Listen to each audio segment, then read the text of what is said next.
Assalamualaikum warahmatullahi wabarakatuh.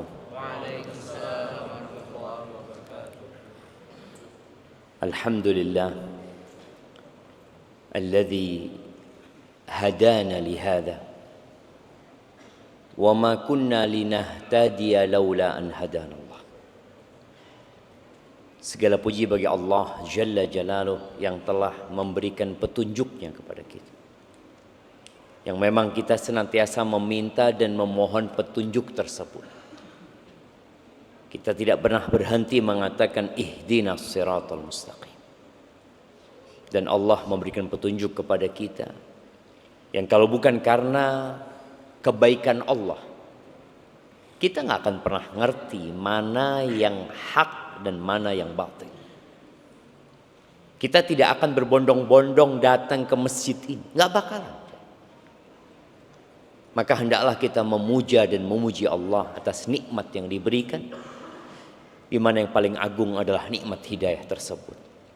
Allahumma salli wa sallim ala abdika wa rasulika sayyidina wa maulana Muhammadin wa ala alihi wa ashabihi ajma'in. Ya Allah, semoga salawat dan salam, berkah dan nikmat senantiasa Engkau curahkan untuk hamba kekasih-Mu, untuk baginda Nabi kita Muhammad alaihi salatu wassalam, untuk keluarga beliau, untuk istri-istri beliau, untuk putra-putri beliau, dan untuk seluruh sahabat Nabi.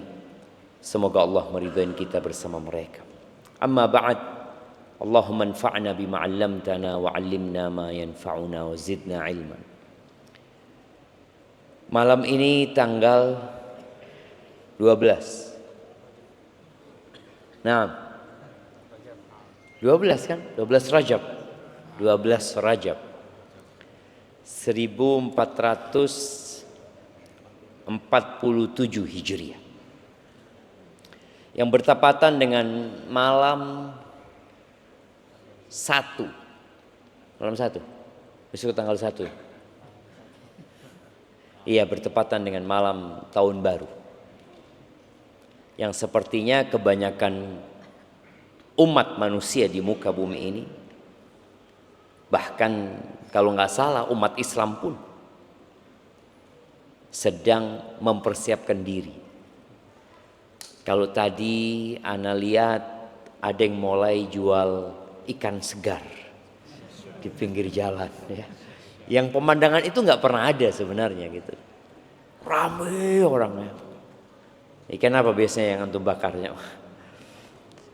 Mujair, ya, nila, ikan mas juga.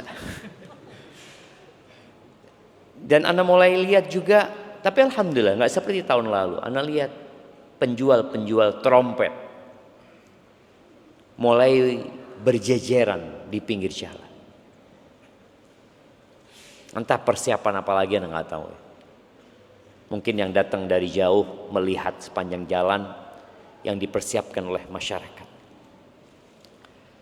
Sebelumnya tadi sudah disampaikan oleh MC kita, antum udah kenalan nggak? Antum males kenalan jamaah. Bertegur sapa aja enggak?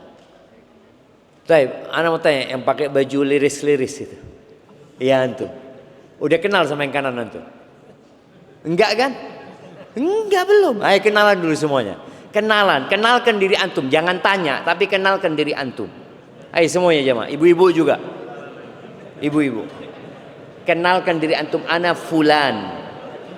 Dari makan ini kemudian sebutkan profesi antum.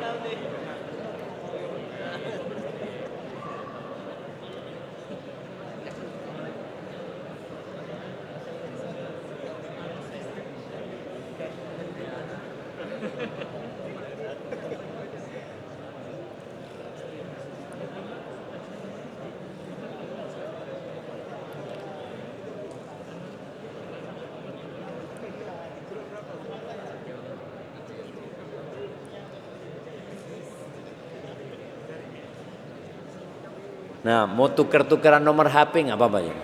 Tafadhol.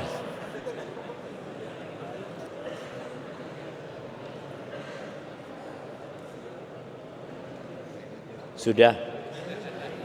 Sudah apa belum? Ada yang belum lihat, ada yang tadi cuma lihat ke depan, lihat ustadznya, nggak lihat kanan kiri. Tapi ala kulli hal.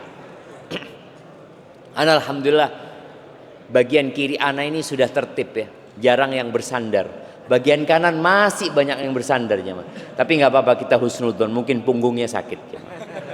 Nah, kita berhusnudzon ya. Merapat suruh merapat tetap tidak merapat. Ala kulli hal. Ahibati fillah. Dunia ini penjara buat orang beriman. Ad-dunya sijnul mu'min wa jannatul kafir. Itu kata Nabi alaihi salatu wassalam. Dunia ini penjara buat orang beriman. Kenapa disebut penjara? Karena banyak aturan yang mengekang mungkin. Kita tidak bisa bergerak semau kita. Orang beriman.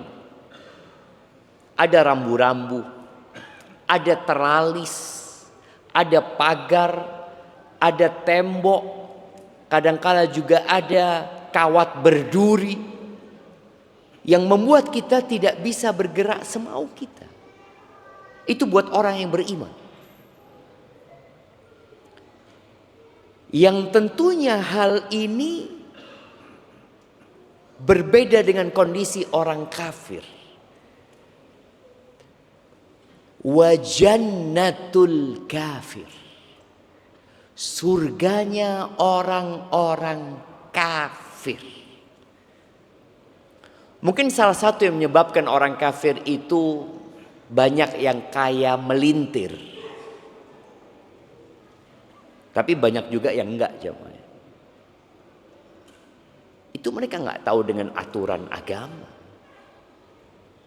Mereka nggak kenal dengan halal haram. Allah juga menyebutkan tentang orang kafir, innal ladzina kafaru yatamatta'un wa ya'kuluna kama ta'kulul an'am wan naru mathwal lahum. Kata Allah Azza wa Jalla, sesungguhnya orang-orang kafir itu hidupnya bersenang-senang, berhappy-happy. Itu kehidupan mereka. Antum kalau melihat mereka nggak jelas tujuan hidup mereka apa. Ada bar yang mungkin tiap weekend mereka akan ke sana. Ada wine, ada minuman keras, ada joget-joget. Nggak ada pikiran mau sholat subuh, nggak ada pikiran mau sholat zuhur. Mereka hidupnya bersenang-senang. Maka ketika mukmin hidupnya bersenang-senang, coba. Jangan-jangan engkau berada di jalannya orang-orang kafir.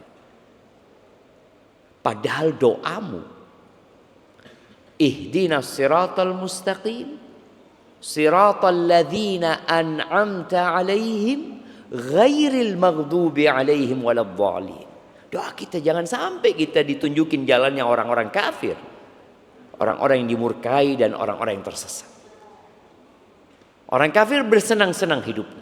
Seakan-akan dunia ini surga buat mereka. Wa ya'kulun. Mereka sibuk kuliner, makan, bersenang-senang, menikah mungkin nggak menikah, berzina juga. Mereka makan seperti makannya binatang ternak. Kata siapa? Kata Allah Azza wa Jalla. Agama kita clear ya, jelas, bisa dicek. Surat apa itu? Surat Muhammad ayat 11 kalau nggak salah. Coba nanti dicek. Seperti itu. Wan naru mathwal, terakhir tempat mereka neraka nanti. Ketika bicara tentang neraka di surat Al-A'raf ayat 50 sampai 52, Allah menceritakan sebuah obrolan antara yang dulu dunia menjadi penjara dengan obrolan yang dulu dunia menjadi surga. Dua kelompok ini sedang ngobrol, tapi mereka berada di lokasinya masing-masing. Orang-orang beriman di surga, orang-orang kafir di neraka. Apa kata Allah? Wa nada ashabun nari ashabal jannah. Penghuni neraka itu menyeru para penghuni surga. Bukan ngobrol sebenarnya. Mereka menyeru, mereka mengangkat suara agar yang di surga dengar dengan suara mereka. Ini yang mereka dulunya hidup di dunia bak surga, lalu mereka menyeru orang-orang yang hidupnya dulu bak di penjara. Apa yang mereka pinta dari penghuni surga? An afidu alaina minal ma. Kata mereka, berikan kepada kami air. Air. Kasih kami air. Seteguk air saja. Au mimma razaqakumullah. Atau makanan apa saja. Bayangin coba. Yang dahulunya mereka hidup bersenang-senang di dunia, makan semau mereka, minum seenak mereka, pada saat nanti mereka minta seteguk air atau apa saja yang bisa dimakan, karena makanan mereka dhari'.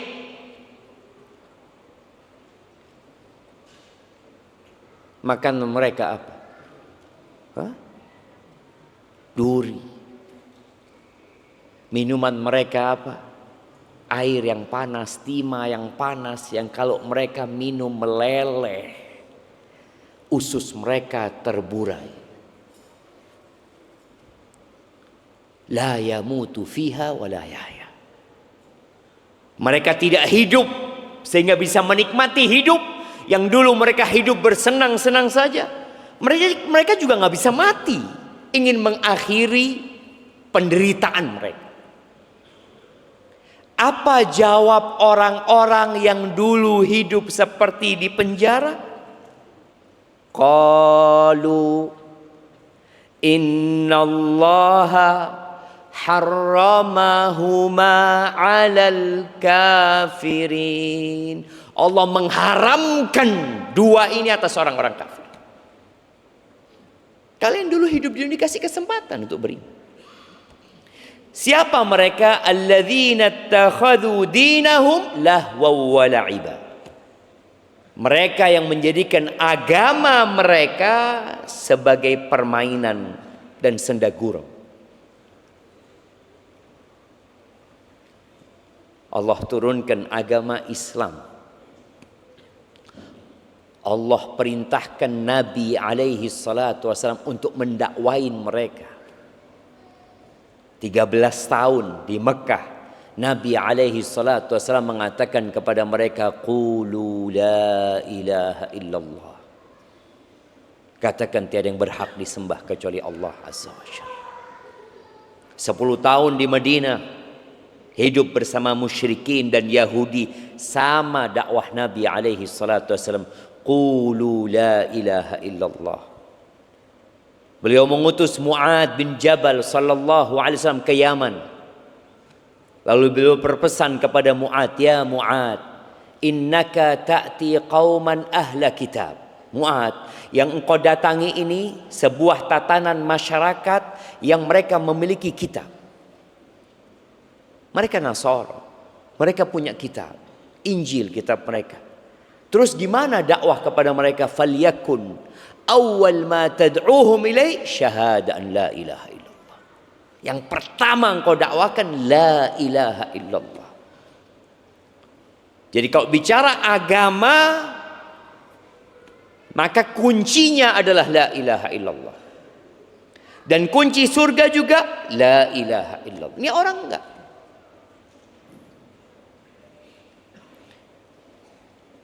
Wa gharrathumul hayatud dunya. Mereka agama tidak dipedulikan. Agama hanya kalau ya mungkin dibutuhkan saja sama mereka. Dan mereka tertipu dengan kehidupan dunia. Fal yauma nansahum. Maka hari ini kami melupakan mereka, kata Allah.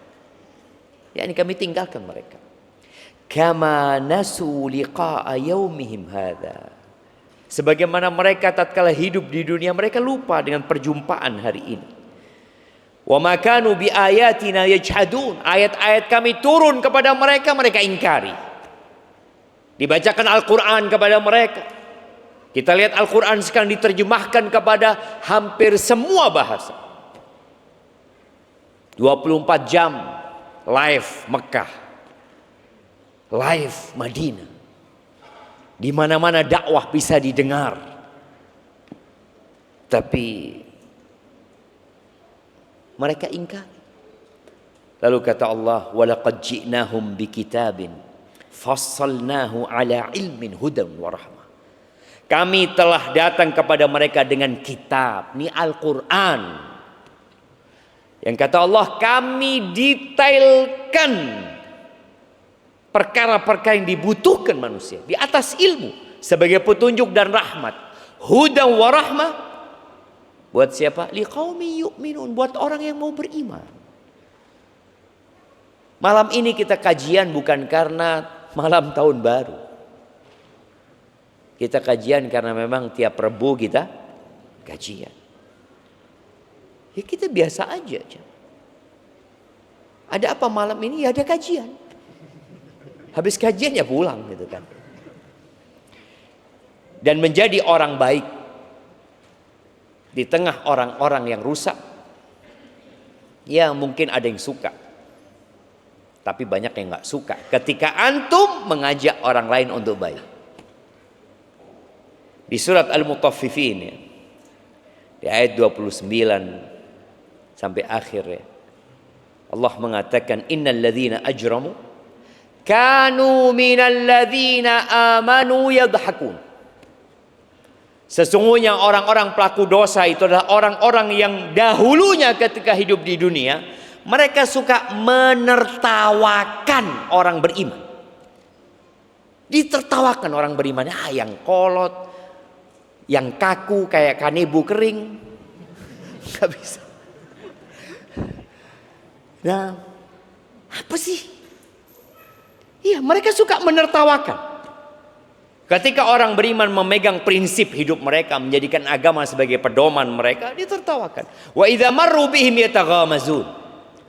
Nih orang-orang nih, kalau melewatin orang beriman, mereka saling melirik, mengedipkan mata. Membuli orang-orang beriman. Wa idzan qalabu ila ahlihim inqalabu fakihin. Kalau mereka pulang ke keluarganya, ke grup mereka, ketawa-ketawa, menertawakan orang-orang yang beriman. Kok ada ya orang-orang kolot? Padahal kita sudah 2000 berapa? 2025, mau masuk 2026. Nggak tahu kita sekarang 1447 Hijriah, nggak tahu. Wa idza ra'auhum, kalau melihat orang-orang beriman, apa kata mereka? Qalu inna haula'i ladallun. Mereka orang-orang tersesat. Kesian orang-orang ini. Wa ma ursilu alaihim hafiz. Sampai akhir ayat antum bisa baca nantinya. Itu sebagai muqaddimah. Supaya kita faham menjadi orang beriman itu butuh perjuangan. Antum harus meninggalkan banyak kesenangan. Di saat orang happy-happy, anak kenapa sih kok nggak boleh sih? Tadi ini tahun barunya siapa gitu. Anda membaca sebuah artikel ya. Yang artikel ini ditulis sepertinya di akhir 2024 atau di awal 2025. Ditulis oleh Rita Wahyu Wulandari. Dia lecturer of biblical Hebrew filosofi, karena nggak bisa baca. Yang jelas dia ini di Israel Bible Center.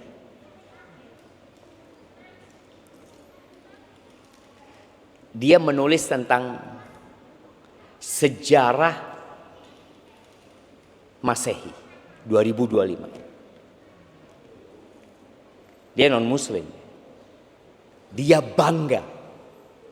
Dalam artikel Anda akan bacakan beberapa poin yang dia tulis. Dia bangga sekali tatkala dunia menjadikan kalendernya Masehi menjadi panutan buat mereka. Tatkala dunia merayakan tahun baru Masehi. Judul artikel ini, ketika dunia mengubah kalendernya, kelahiran Kristus sebagai tanda tahun Masehi.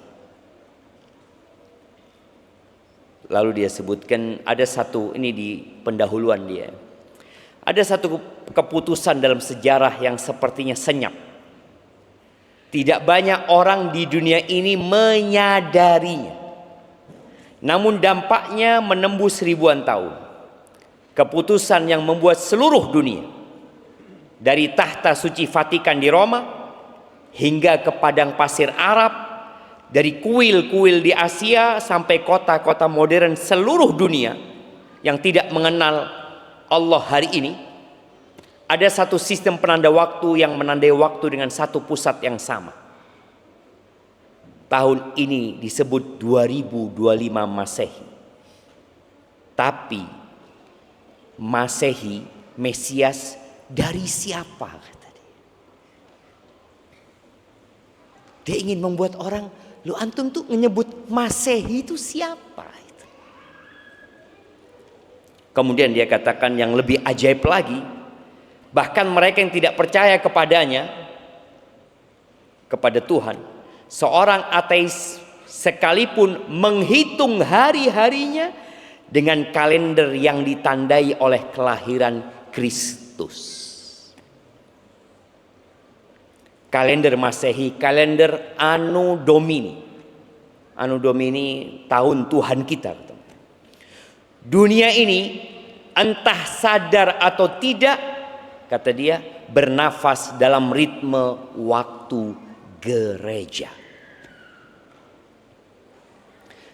Kita perlu menyadarkan umat Islam. Dan dia ketika membuat tulisan ini untuk membanggakan diri. Tapi semoga menjadi pencerahan buat umat Islam. Lalu dia mengatakan, bagaimana mungkin sebuah kalender rohani menjadi kalender global?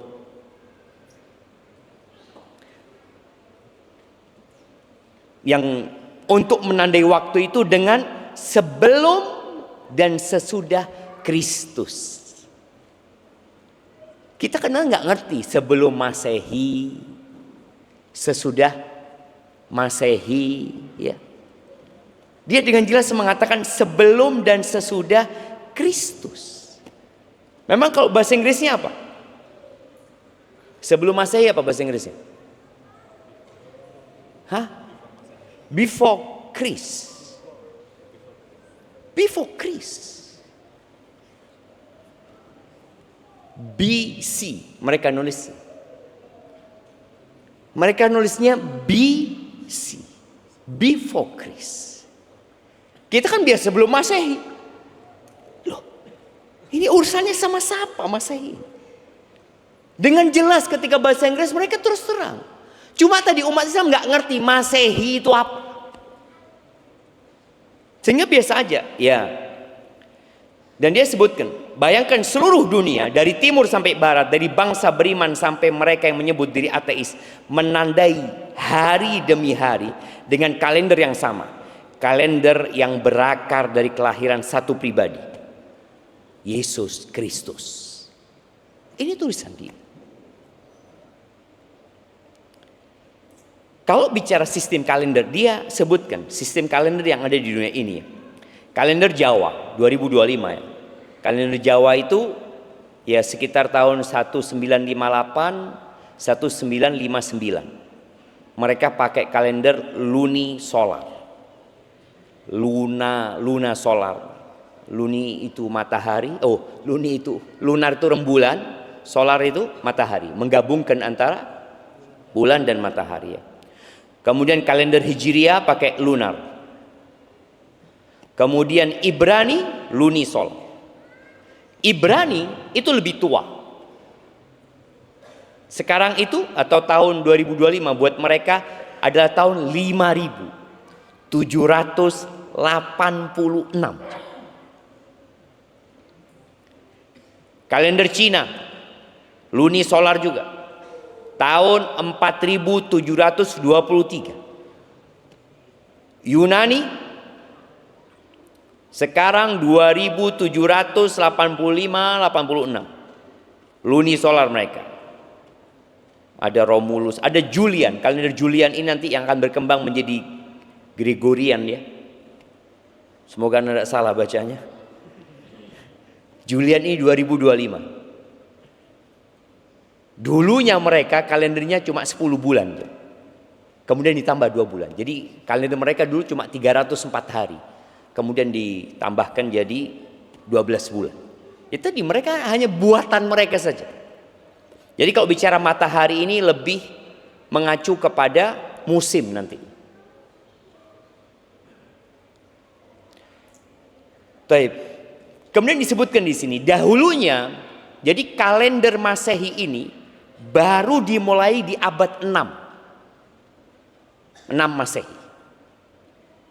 Jadi kaum Nasoro sebelumnya pakai kalender siapa?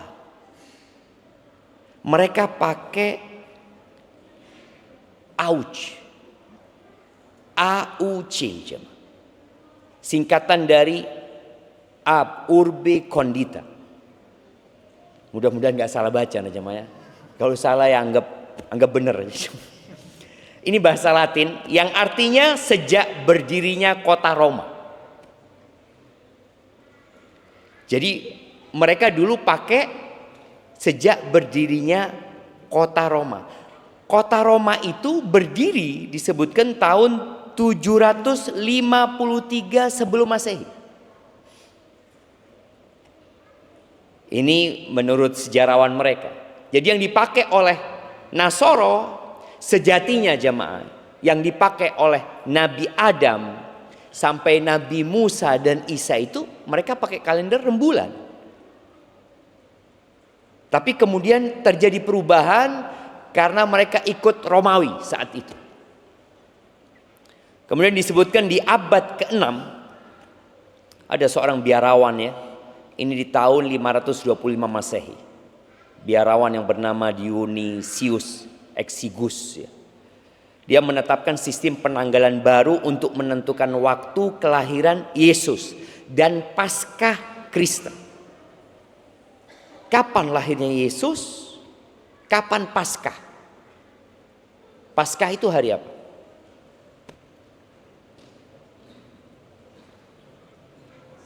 Paskah itu lebih penting daripada hari kelahiran Yesus dalam mereka.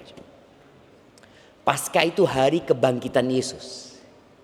Mereka meyakini Yesus disalib di hari Jumat, kemudian bangkit di hari Minggu. Kenapa mereka tidak mengagungkan Jumat? Mereka agungkan Minggu. Nanti kita akan juga dibahas oleh penulis artikel ini ya. Kenapa hari Minggu? Dan kemudian dia menetapkan tadi sistem penanggalan baru untuk menentukan waktu kelahiran Yesus dan Paskah Kristen. Ia tidak ingin memakai sistem tahun Kaisar Romawi tadi, Auc itu, sebab dianggap terlalu pagan. Ada syirik lah, mereka paganisme. Maka mereka nggak mau gitu. Ia menggantinya dengan sistem Anno Domini Nostri Lesu Christi. Artinya tahun Tuhan kita Yesus Kristus. Jelas ini tahun barunya siapa yang sedang dirayakan oleh umat Islam. Mereka menyatakan tahun Tuhan kita Yesus Kristus. Kemudian dia sebutkan dengan sistem ini tahun kelahiran Yesus ditetapkan 1 AD, Anno Domini, tidak ada tahun 0, nggak ada tahun 0. Langsung dari 1 sebelum Masehi, mereka sebut before Christ, BC ya, ke 1 Anno Domini. 1 Masehi itu mereka sebutnya Anno Domini. Namun penulis menyebutkan ada kekeliruan perhitungan tahun oleh Dionysius, sehingga kenyataannya Yesus Kristus tidak lahir di tahun 1 Masehi. Dia sebutkan boleh jadi lahirnya 4 tahun sebelum Masehi. Karena memang penentuan tahunnya ini di abad ke-6 jemaah, bayangin ya. Di abad ke-6 baru mereka berpikir merubah tahun tadi. Kalau umat Islam yang ketika Nabi alaihi salatu wasallam meninggal dunia, mereka belum menetapkan tahun. Nggak ada tahun. Mereka tahunnya menggunakan peristiwa. Sampai di zaman Umar bin Khattab radhiyallahu taala anhu, kira-kira tahun 18 mungkin, itu mulai ditetapkan pakai tahun mana ini? Pakai tahun Hijriyah akhirnya. Sedangkan orang-orang Nasoro mengikuti Romawi berapa tahun? 500 tahun lebih. Mereka ikut kalendernya Romawi. Setelah itu baru mereka merubahnya. Kemudian di kesimpulan dia nyebutkan, kita sampai pada satu kesimpulan besar, bahwa kelahiran Kristus, dengan jelas dia tidak menyebut Masehi, dia tidak menyebut Nabi Isa, tapi Kristus ini dah bahasa Arabnya apa? Al-Masih. Al-Masih. Bukan hanya peristiwa iman, tetapi juga peristiwa sejarah yang mengubah arah waktu. Kelahiran Kristus telah menjadi poros waktu bagi seluruh peradaban manusia. Sehingga itu menandai awal dari sistem penanggalan yang kini dikenal sebagai tahun Masehi atau Anno Domini, artinya tahun Tuhan kita. Maka setiap kali kita menulis tanggal lahir, mencatat janji atau menandai hari di kalender, sesungguhnya kita sedang menulis dalam sistem waktu yang bersumber dari Bethlehem. Karena kelahiran Kristus bukan hanya mengubah hati manusia, tetapi mengubah cara dunia menghitung waktu. Dengan demikian, tahun Masehi bukan sekedar sistem penanggalan, melainkan jejak pengaruh Kristus atas sejarah manusia yang menjadi kesaksian universal, di mana setiap detik, setiap tanggal, dan setiap catatan kehidupan kita berjalan mengikuti ritme waktu yang lahir dari palungan Bethlehem. Jadi ini jelas tahun barunya siapa. Kemudian disebut tentang hari Ahad, hari Minggu sebagai hari libur mingguan. Kok bisa? Dunia semua, hampir semuanya pakai hari Minggu. Kecuali mungkin beberapa negara. Johor, kalau nggak salah sampai sekarang liburnya hari Jumat. Arab Saudi liburnya masih Jumat. Dulu Kamis Jumat, sekarang Jumat Sabtu. Negeri-negeri itu masih tidak menggunakan Ahad. Disebutkan di sini bahwa hari Minggu sudah menjadi hari libur dan hari ibadah Kristen jauh sebelum kalender Gregorian ditetapkan tahun 1582. Bahkan lebih dari 1200 tahun sebelumnya, tepatnya sejak tahun 321 Masehi. Bayangin. Ternyata orang-orang Nasoro di masa Isa Al-Masih dan sesudahnya, mereka tidak menjadikan hari Ahad hari libur. Baru ditetapkan Ahad itu libur pada masa Kaisar Konstantinus Agung dari Kekaisaran Romawi tahun berapa? 321 Masehi. Kenapa dijadikan hari Ahad? Hari yang dihormati matahari, karena dulu mereka paganisme. Mereka menyembah matahari dulu. Para pejabat dan warga kota harus beristirahat. Hanya petani boleh bekerja jika perlu. Hari Minggu saat itu dianggap suci bagi umat Kristen karena merupakan hari kebangkitan Kristus. Disalibnya Kristus menurut mereka hari Jumat, dan juga hari yang dihormati dalam tradisi pagan Romawi. Jadi ketemu tuh jemaah. Pagan Romawi, mereka mengagungkan hari Minggu, kemudian Nasoro menjadikan hari Minggu tadi sebagai hari Paskah karena hari bangkitnya Isa Al-Masih alaihi salam. Ya. Ingat, la ilaha illallah Isa Abdullah wa Rasuluh.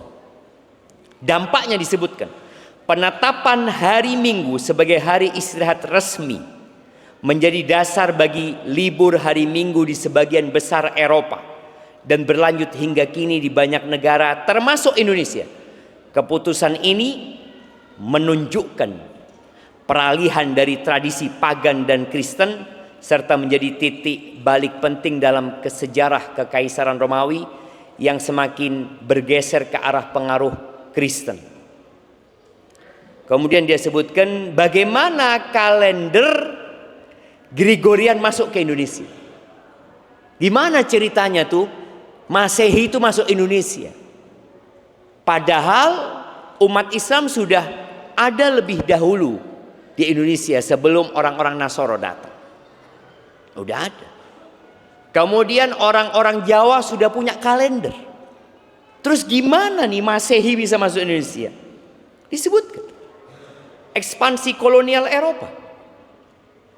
Spanyol, Portugis, Inggris, Belanda, Perancis membawa sistem waktu Kristen, dengan jelas mereka nyebutkan, ke koloni-koloni Asia, Afrika, dan Amerika. Minggu sebagai hari libur menjadi bagian dari tata sosial kolonial, waktu mengikuti tatanan gereja.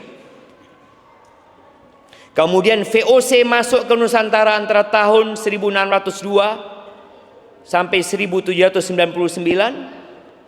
VOC Belanda memperkenalkan kalender Gregorian, sistem minggu barat, dan hari Minggu sebagai hari rahat wajib bagi pegawai dan jemaat gereja Protestan.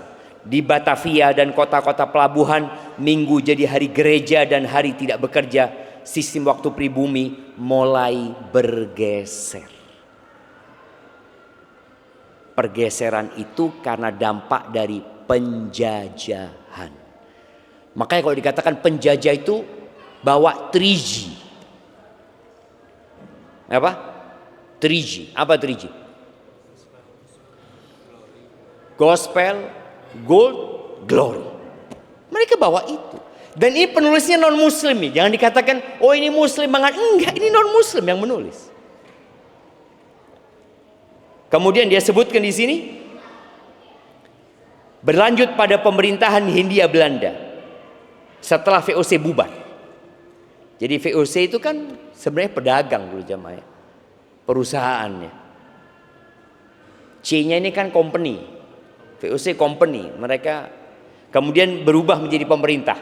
Kolonial Belanda menegakkan aturan libur minggu bagi kantor pemerintahan dan sekolah. Penjajah. Ritme waktu kolonial, kerja pada hari Senin sampai Sabtu, libur pada hari Minggu menjadi pola baku masyarakat urban. Kemudian disebutkan datangnya para misionaris dan pendidikan abad 19 dari Eropa, sekolah misi Katolik dan Protestan di Nusantara menggunakan kalender Gregorian dan Minggu sebagai hari ibadah Kristen. Padahal mayoritas Muslim, tapi liburnya Minggu. Pola Minggu Kristen melembaga dalam sistem pendidikan nasional kolonial. Ini benar-benar sisa-sisa Belanda. Pada awal Republik Indonesia sampai sekarang, Indonesia mewarisi sistem kalender Gregorian dan jadwal kerja kolonial Senin sampai Sabtu, Minggu libur. Ya, kemudian dia sebutkan terjadi perubahan 1950 diperluas jadi Sabtu setengah hari, lalu akhir pekan Sabtu Minggu. Ritme waktu Kristen menjadi ritme nasional dan global. Diterima, kata dia, tanpa dasar religius eksplisit melainkan administratif dan ekonomi. Jadi nilai pengaruh keagamannya sudah hilang. Padahal tetap. Kalau umat Islam mau berpikir loh, umat Islam itu kan liburnya hari Jumat seharusnya, hari ibadah mereka. Nggak bisa mereka. Di saat kolonial itu membawa istri anaknya ke gereja di hari Ahad, Muslim hari Jumat tetap kerja. Nggak bisa bapak bawa anaknya Jumatan. Karena bapaknya kerja di mana, anaknya sekolah di mana. Jadi mungkin berpikir, oh ini hanya administratif. Iya, tapi akan berdampak kepada keagamaan itu. Kalau bicara mayoritas, ya mayoritas Muslim. Tapi karena tadi mereka nggak tahu dengan kalender ini, kalendernya siapa. Jadi menyebarnya kalender Masehi ini, itu dominasi Romawi Kristen. gereja Eropa, kolonialisme, sistem pendidikan dan ekonomi modern. Tapi jangan sampai karena ini sudah menyebar kemana-mana kemudian kita tunduk dan merasa ini sebuah kebenaran. Enggak. Kalender yang benar adalah kalender yang ditetapkan oleh Allah Azza wa Jalla. Dan Allah mengatakan di surat Al-An'am ayat 16 ya. Wa in tuti aktsara man fil ardi yudhilluka an sabil. Jika engkau mengikuti kebanyakan manusia di bumi ini saya mereka akan menyesatkanmu dari jalan Allah Azza wa Jalla. Pasti tersesat kita jangan. Mengikuti kebanyakan orang itu tersesat. Jadi yang diikutin itu kebenaran.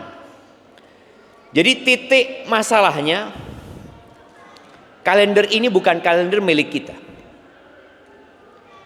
Tapi dirayakan seperti milik kita. Ini kan yang ironis sekali. Tapi kita dengarkan azan dulu.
Allahumma salli wa sallim ala nabiyina Muhammad. Jadi tahun baru siapa jamaah? Ini tahunnya bukan milik kita. Kalendernya bukan milik kita, tapi dirayakan seperti milik sendiri. Bingung umat Islam. Titik masalahnya bukan tanggal, tapi kesadaran identitas. Merayakan tahun baru Masehi oleh kaum muslimin bukan sekedar soal hitung waktu ya. Tetapi ini soal siapa yang menentukan ritme hidup kita. Siapa sih? Antum kok bisa rame-rame malam ini? Dalam kerangka nilai siapa bersuka cita. Antum seneng-seneng. Ini nilai milik siapa?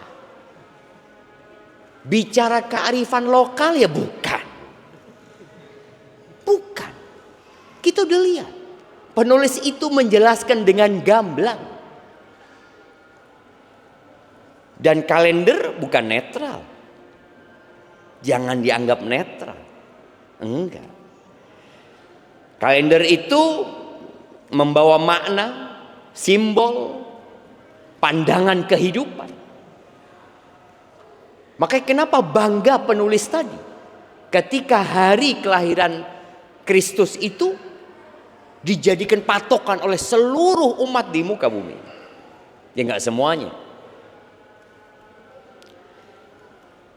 Kalender Masehi tadi berporos pada kelahiran Yesus dalam pandangan mereka yang dianggap sebagai anaknya Tuhan.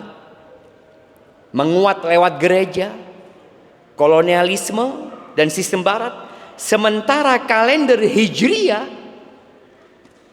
Allah yang menetapkan langsung berkaitan dengan bulan-bulan. Berporos pada hijrahnya Nabi Muhammad SAW, titik lahirnya peradaban Islam. Tapi kita sendiri nggak hafal dengan kalender kita sendiri. Ingat Islam sudah menetapkan berkaitan dengan penentuan bulannya. Kita sudah pernah sampaikan di surat At-Taubah ayat 36, nanti dirujuk kembali. At-Taubah ayat 36 Allah mengatakan inna iddatasy syuhuri 'indallah 12 syahr. Perhitungan bulan di sisi Allah itu 12 bulan. Yauma fi kitabillah yauma khalaqas samawati wal ardh. Itu ada di ketetapan Allah. Di Lauhul Mahfuz ada. Pada hari penciptaan langit dan bumi sudah ditetapkan 12 bulan. Minha arba'atun hurum. Dari 12 bulan itu ada 4 bulan haram.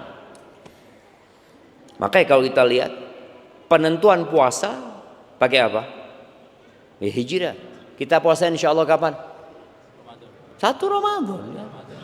1 Ramadan. Terus Idul Fitri kapan? 1 Syawal. Nggak akan pernah berubah. Tapi kalau antum hidup dengan kalender Masehi, selalu berubah. Kapan puasa? Februari insya Allah. Terus Lebaran?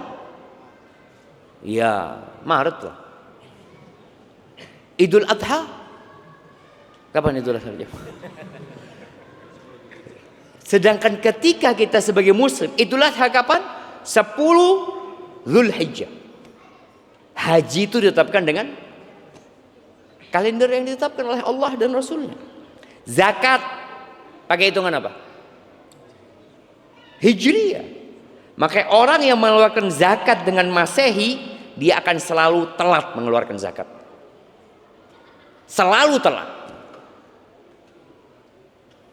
Karena bulan-bulan Islam itu ya kira-kira 354 hari. Sedangkan Masehi 365 hari. Beda 11 hari. Oh, saya alhamdulillah Ustaz rutin mengeluarkan zakat Ustaz. Pokoknya Januari saya keluarkan zakat. Telat Bapak sudah. Dan hak orang itu ditahan.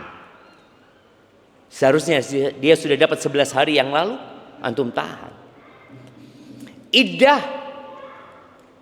pakai apa penentuannya? Hijriah. Pakai Komariah ini. Kafarat pakai Komariah. Dan Islam tidak pernah menjadikan 1 Januari sebagai momen syar'i. Tak pernah. Dan kearifan lokal juga tidak pernah menentukan. Kau baca sejarah, nggak ada. Ini penjajah yang bawa. Lahir dari gereja, jelas. Nggak ada. Kalau bicara nggak ada ibadah syar'i, nggak ada doa khusus 1 Januari, nggak ada syiar, nggak ada perayaan sama sekali. Long jelas-jelas tadi. Nasoro saja merayakan itu di abad ke-6. Bayangin jemaah. Mereka merayakan di abad ke-6. Kok kita kemudian ikut mereka? Jadi masalahnya bukan masalah administrasi ya. Tapi masalahnya masalah perayaan. Kalau bicara kalender Masehi untuk administrasi ya gimana? Darurat mungkin. Kebutuhan global siap, tapi usahakan setiap kali nih masjid, sekolahan, antum yang punya perusahaan, apapun yang berkaitan dengan penanggalan, tolong ketika antum menulis Masehi sebelumnya ditulis Hijriah. Undangan-undangan pernikahan, lahiran, kalau bisa tulis Hijriah. Supaya anak ini tahu penentuan umur 40 tahun itu pakai Hijriah, nggak pakai Masehi. Jadi yang jadi masalah itu menjadikan momentum selebrasi perayaan ya. Kenapa kok nggak boleh? Itu bukan kalender kita. Kita pun di kalender umat Islam tidak merayakan perayaan sebenarnya. Ya boleh jadi Ustaz, karena kebanyakan orang nggak tahu juga gitu. Nggak ada syariat merayakan juga nggak ada. Tapi paling nggak kita tahu kita sudah ganti tahun Hijriah 1446, 1440. Jadi kita tahu kita berada di akhir tahun Dzulhijjah. Sebagian kita nggak tahu jemaah. Yang dia tunggu Desember. Yang dia tunggu Desember.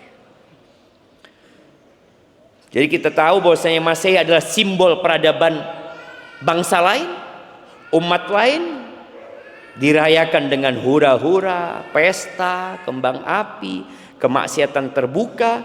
Ingat, ini bukan netral budaya, enggak cuma. Ini asimilasi nilai.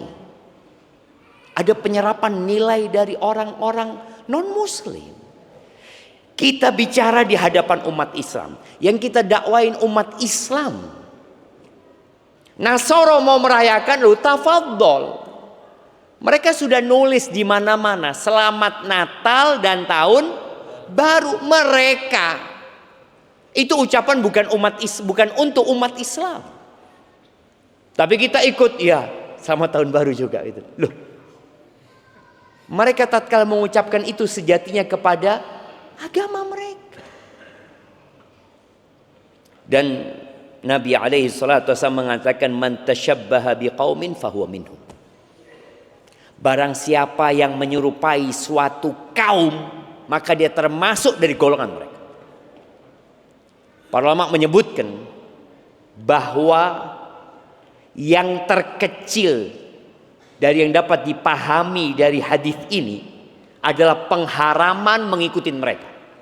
Oke, memang kita tidak meyakini dengan Yesus sebagai anak Tuhan, tapi kita hanya ikut merayakan, nggak boleh.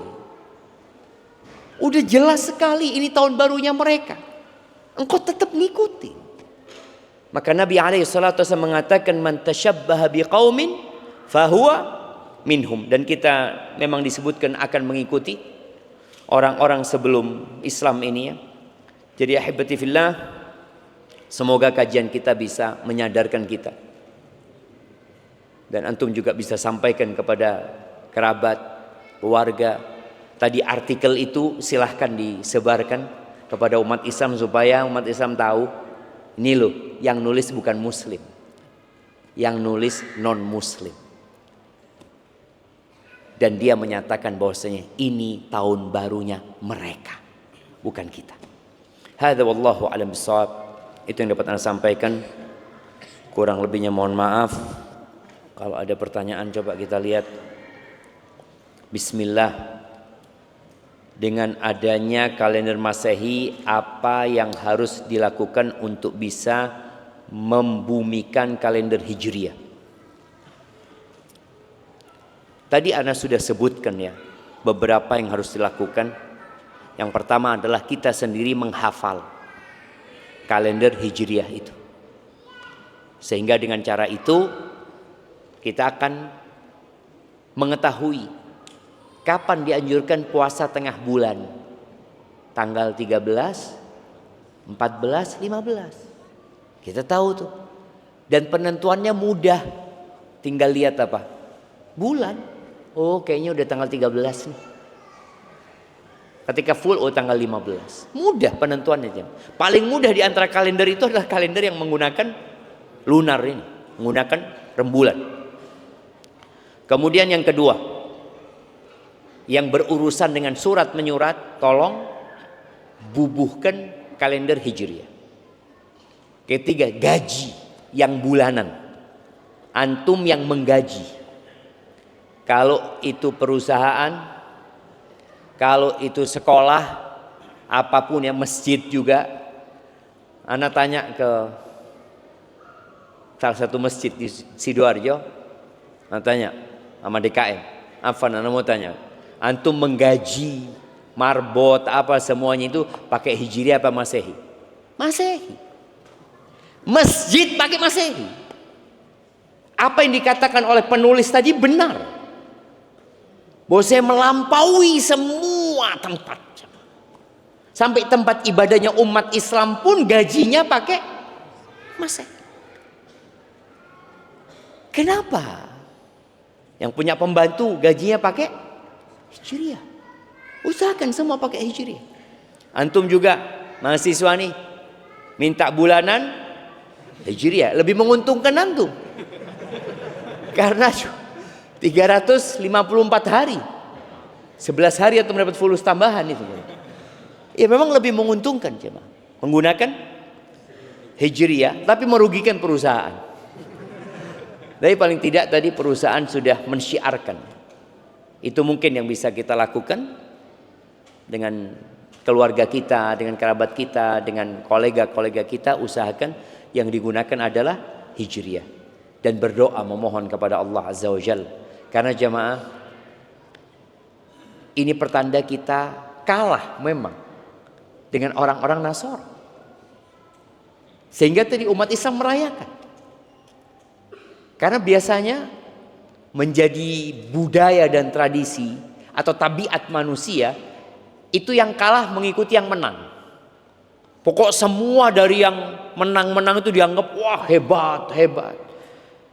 Sehingga kita mengikuti tanpa mengetahui.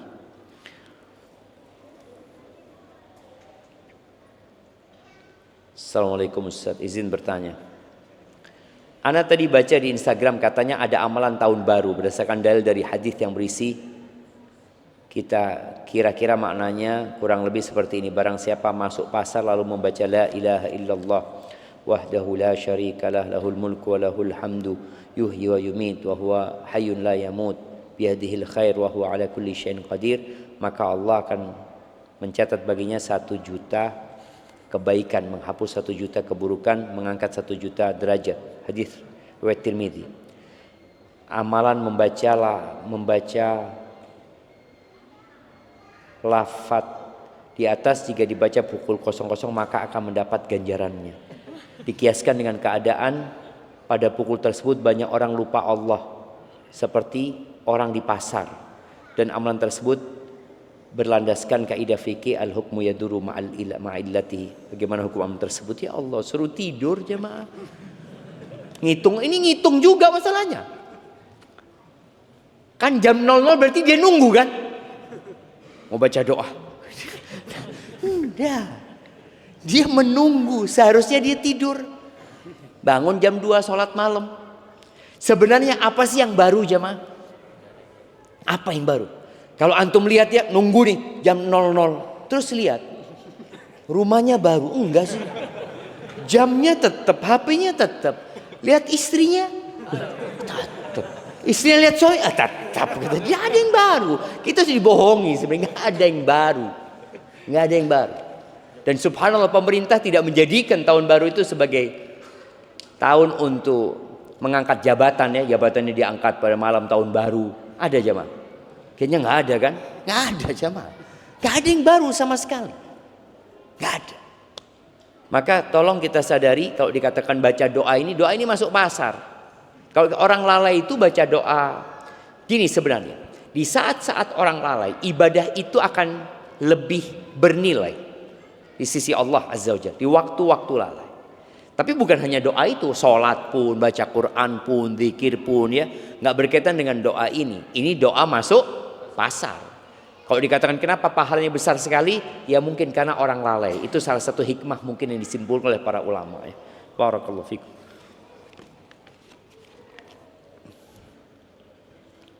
Bismillah. Assalamualaikum warahmatullahi wabarakatuh. Waalaikumsalam warahmatullahi wabarakatuh. Semoga Ustaz Syafiq sekeluarga selalu dalam lindungan Allah Subhanahu wa taala. Amin. Izin bertanya dan mohon nasihatnya Ustaz. Umur saya dan pasangan 40 tahun. Insyaallah tahun depan siap untuk mendaftarkan haji reguler. Apa masih jatuh wajib? Karena masa antrian 26 tahun lagi. Kami pernah umroh 1 kali. Mengingat untuk saat ini secara matematika kami belum mampu untuk mendaftar haji plus atau furoda. Mohon pencerahannya karena nasihat Ustadz akan sangat mempengaruhi pengambilan keputusan kami dalam waktu dekat. Terima kasih, jazakallah. Jadi kalau umur 40 tahun tambah 26 66. Terus gimana? Ya antum daftar. Ketika antum mampu daftar. Kemarin kita sempat berbincang di Dewan Fatwa berkaitan dengan kemampuan ini. Kemampuan itu menjadi wajib bagi antum ketika antum mampu untuk berangkat dengan haji reguler. Bukan mampu bayar DP. Karena orang yang mampu bayar DP berarti dia belum wajib. Kenapa belum wajib? Allah Azza wa Jalla mengatakan walillahi 'alan nasi hajjul baiti man istata'a ilaihi sabila. Bagi yang mampu, engkau nggak mampu berarti nggak wajib daftar, nggak wajib. Tapi mau daftar nggak apa-apa. Mau daftar nggak apa-apa. Tapi kalau mampu berarti antum wajib. Sudah wajib. Tapi kan nunggu 26 tahun, oh nggak ada urusan masalah nunggu itu. Karena kondisinya seperti itu, tapi antum sudah wajib. Karena punya uang untuk berhaji. Kalau dikatakan tadi enggak, ana belum wajib sebenarnya Ustaz. Ana nggak mau daftar tahun ini, enggak apa-apa. Tapi kalau antum, ana sudah cukup Ustaz. Jadi kalau mamanya haji reguler itu berapa bayarnya? Berapa? Bukan pendaftarannya ya. Totalnya. Tuh 59. Anggap 59 juta tadi. Ketika dia punya uang 59 juta berarti dia sudah wajib daftar. Dia punya kewajiban. Tapi kan nggak bisa langsung berangkat. Maka yang bisa dilakukan langkahnya adalah mendaftar. Umur dia 50 tahun Ustaz. Ana umur 50 tahun Ustaz. Baru punya uang ini Ustaz. Daftar. Tapi nunggunya 26 tahun. Nggak ada urusan. Insya Allah antum kalau mati sebelum itu udah dapat pahala haji tadi. Insya Allah. Terus Ustaz, kalau anak sakit, berharap sehat loh. Berharap umur panjang. Jadi kalau umur 50 tahun daftar, nunggu 26 tahun berarti 76. Khairun nas man tala umruhu wa hasuna amaluhu. Sebaik-baiknya manusia adalah yang panjang umurnya dan baik amalannya. Dan boleh jadi dengan antum daftar haji, Allah panjangkan umur antum. Ya, semoga jemaah. Berarti kita nggak tahu ya tentang masalah umur, tapi yang jelas tadi kalau antum sudah mampu untuk berhaji, maka daftar.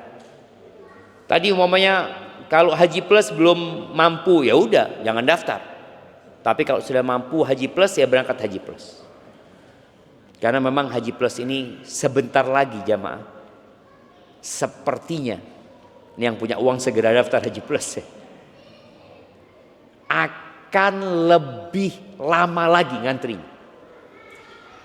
Kenapa? Karena banyak dana talangan.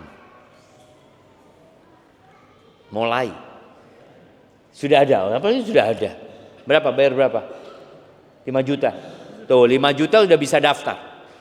Lebih murah daripada reguler. Iya. Tuh reguler 25.500 baru bisa dapat porsi. Ini 5 juta dapat porsi Haji Plus. Subhanallah jemaah. Walaupun nanti ketika waktu keberangkatan nggak punya uang. Itu terjadi. Banyak tadi nggak bisa berangkat. Tadi nggak apa-apa ya, nggak apa-apa. Tapi bukan dianjurkan. Gini, Islam itu tidak menganjurkan hutang. Karena antum walaupun bayar 5 juta, antum sebenarnya berhutang kepada travel tersebut gitu loh. Karena travel itu yang nalangi dulu.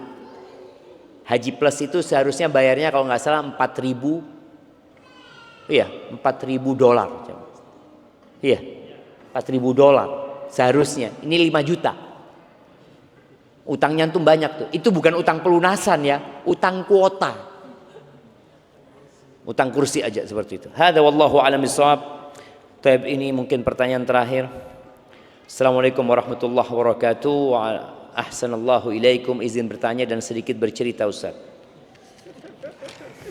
Cerita ini panjang ya. Pada tahun 2024 lalu alhamdulillah istri ana Allah berikan rezeki berupa kehamilan. Putri pertama, kemudian ketika datang bulan Ramadan dan sedang hamil tua, beliau berpuasa 1 bulan kurang 2 hari. Dan ketika mendekati lahiran, berat putri kami hanya 1,5 kilo.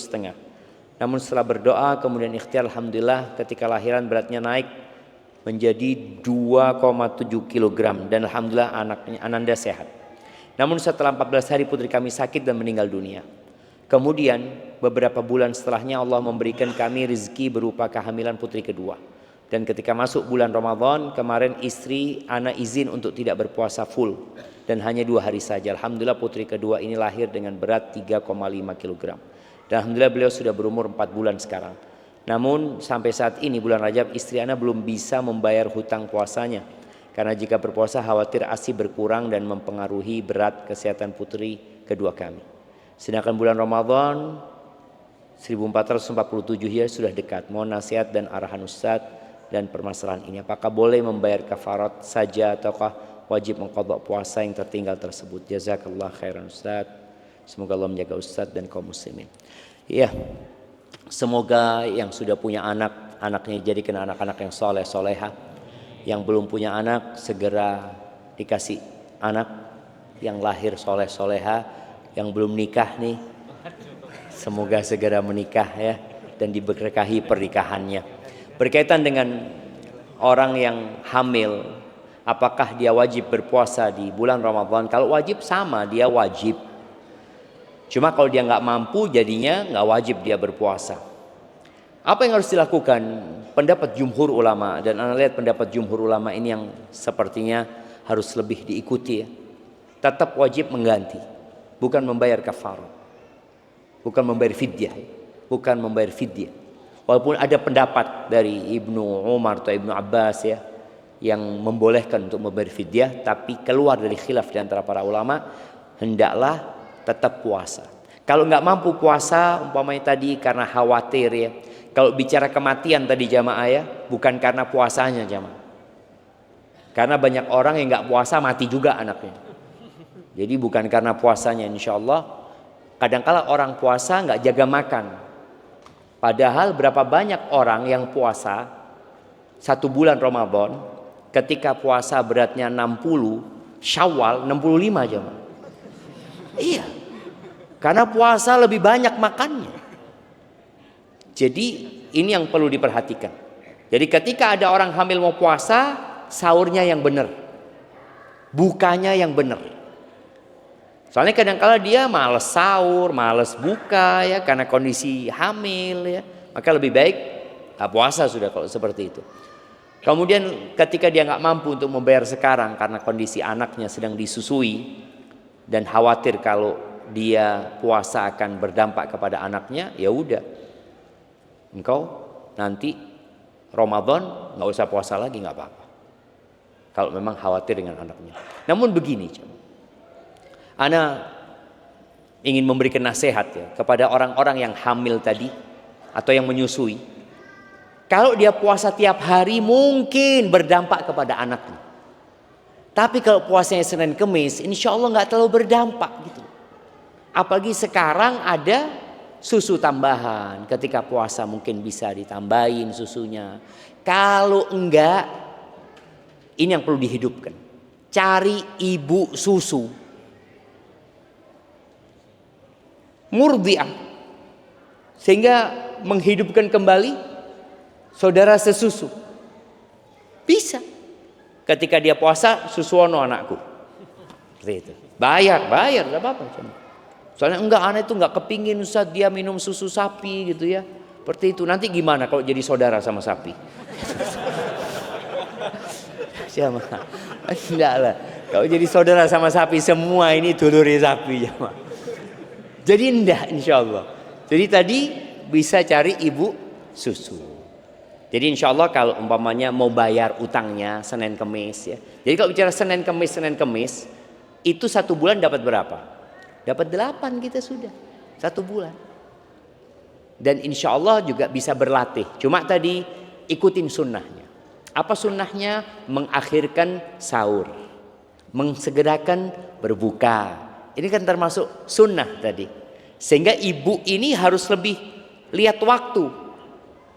Jangan sahurnya jam 2. Enggak, sahurnya tadi usahakan sebelum adzan. 5 menit sebelum adzan dia sudah sahur ya, udah cukup. Minumnya yang banyak, vitaminnya diminum ya. Itu mungkin yang bisa dilakukan. Semoga anaknya tumbuh besar sehat, ibunya juga tetap bisa melaksanakan kewajibannya kepada Allah Azza wa Jalla. Aqulu qouli hadza wa astaghfirullah li wa lakum wa lisairil mu'minin wal mu'minat fastaghfiruhu innahu wal ghafurur rahim.